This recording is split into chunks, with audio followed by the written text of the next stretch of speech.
Praise the Lord. இன்றைய தேவ வாக்கு கொலோசியர் 3:13 வசனம். ஒருவர் ஒருவர் தாங்கி ஒருவர் பேரில் ஒருவருக்கு குறைபாடு உண்டானால் கிறிஸ்து உங்களுக்கு மன்னித்தது போல ஒருவருக்கொருவர் மன்னியுங்கள். Hallelujah. Jesus forgives and forgets. அதுபோல் இந்த காலை வேளையில் இந்த 5ஆம் தேதியில் நம் கருத்திடத்தில் ஆண்டவரே இந்நாளை உங்களுடைய கரத்தில் ஒப்பு கொடுக்குறோம். ஒருவருக்கொருவர் இருக்கிற குறைகளை நீங்கி போடுங்கப்பா. பகை உணர்ச்சிகளை மாற்றி போடுங்க ஆண்டவரே. உம்மை போல எங்களை மாற்றுங்கப்பா. சுத்த இருதயத்தை எங்களுக்கு நிலைப்படுத்துங்க ஆண்டவரே. புதுப்பிங்க ஆண்டவரேன்னு கேட்போமா? வாலிப பிள்ளைகளே, போதும். இந்த நாட்களில் சத்ரு எவனை விழுங்கலாமோ என்று வஞ்சித்து வகை தேடி கொண்டிருக்கிறான். நாம் கர்த்தரிடத்தில் கேட்போம். ஏசப்பா, எங்களை கர்த்தாவை மீட்டுக்கொள்ளுங்க. எங்களை பேர் சொல்லி அழைத்தவர் என்று நாங்கள் வேதத்தில் வாசிக்கிறோமே. ஆமாண்டவரே, எங்களை ஒருவர் குறைகளெல்லாம் மன்னிங்க. எங்களுக்கு இருக்கிற உள்ளான காரியங்களில் உள்ளான மனசில் இருக்கிற எல்லா பாவ செயல்களை மன்னிங்க ஆண்டவர் என்ன கேட்போமா? தேவ பிள்ளைகளே, சங்கீதம் 51:1-2 சொல்லியிருக்கிறது, தேவனே உமது கிருபையின்படி எனக்கு இறங்கும், உமது மிகுந்த இரக்கங்களின்படி என் மீறுதல்களை நீங்கி என்னை சுத்திகரியும், என் அக்கிரமம் நீங்க என்னை முற்றிலும் கழுவி என்னை பாவமர என்னை சுத்திகரியும். ஹல்லேலூயா.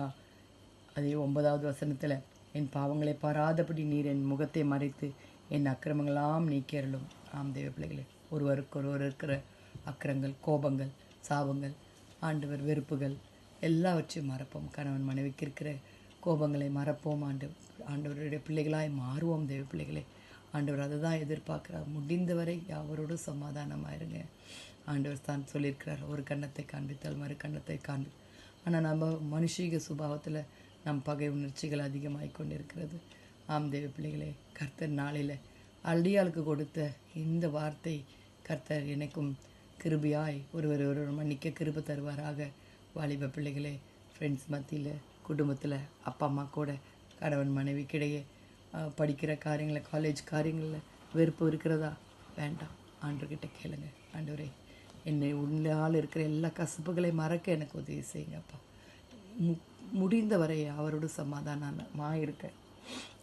பேசலைன்னா கூட ஓடி போய் பேசுங்க. கர்த்தர் மாற்றுவார், கர்த்தர் செய்வார். நமக்காக அவர் இறங்கி வருகிற தேவன். ஜெபிக்கலாமா?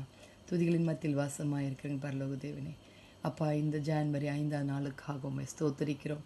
இந்த காலை வேளையில் உடைய கிருபைகள் புதியதாக இருக்கிறபடினால் உண்மை ஸ்தோத்தரிக்கிறோம் கர்த்தாவே. ஆண்டவரே, ஒருவருக்கொருவர் மன்னித்து ஒருவர் பாரங்களை ஒருவர் சுமக்க கர்த்தர் உதவி செய்யுங்கப்பா. ஆண்டவரே, நீர் மன்னித்தது போல எங்களையும் மன்னிக்கிற சுபாவத்தை எங்களுக்கு தாங்க ஆண்டவரே. ஊழியக்காரர்களுக்காக செபிக்கிறோம், வியாதிஸ்தர்களுக்காக செபிக்கிறோம், திக்கற்ற கைப்பெண்களுக்காக செபிக்கிறோம். அப்பா, நீரே ஆசீர்வதித்து வழிநடத்த வேண்டுமா செபிக்கிறோம் சுவாமி. உம்முடைய ரத்த சிந்துதல் இல்லாமல் எங்களுக்கு பாவ மன்னிப்பு இல்லை கர்த்தாவே. எங்களை தாழ்த்துக்கிறோம், ஒப்பு கொடுக்குறோம் சுவாமி. நீரை பெருகணும், நாங்கள் சிறுகணும். ஏசப்பா, துதிக நமக்கு உமக்கே செலுத்துக்கிறோம். மீட்பர் இயேசுவின் மூலம் ஜெபம் கேளும் பிதாவே. Have a blessed Sunday. Amen, amen.